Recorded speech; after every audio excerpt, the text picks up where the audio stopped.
కోనసీమ జిల్లా అమలాపురం ఎస్పీ కార్యాలయంలో Eluru range DIG Palaraju మాట్లాడుతూ అమలాపురం అల్లర్ల కేసులో మరో 25 మంది నిందితులను అరెస్ట్ చేసినట్లు తెలిపారు.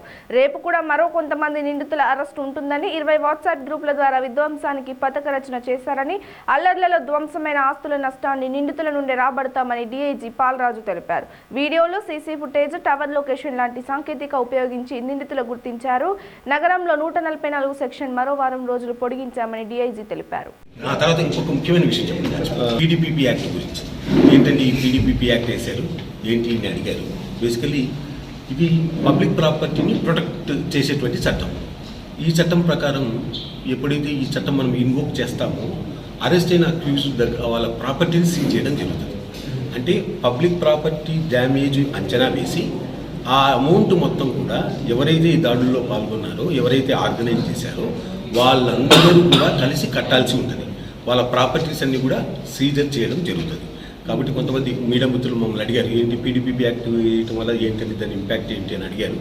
సో దానికి సంబంధించి పీడీపీపీ యాక్ట్ యొక్క ముఖ్య ఉద్దేశం ఏంటంటే సీజ్ చేస్తాం. ఇప్పుడు ప్రాపర్టీస్ అన్ని అంచనా వేస్తున్నాం.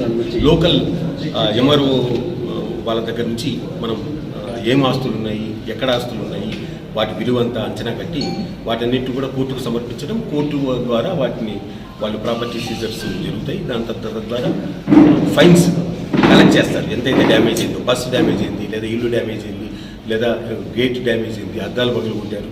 సో ఇవన్నీ కూడా వాళ్ళు కోర్టు ద్వారా మనం రికవరీ చేయడం జరుగుతుంది. అది కూడా ఎక్స్ట్రాగా అది చెప్తాం. 1 వీక్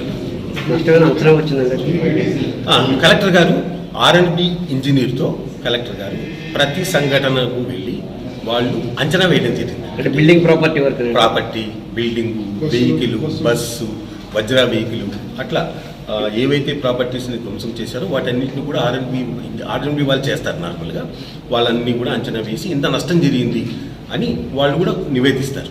సో ఆ నష్టానికి తగ్గట్టుగా పీడీపీపీ యాక్ట్ ద్వారా వీళ్ళ ప్రాపర్టీస్ అన్ని సీజ్ అయింది.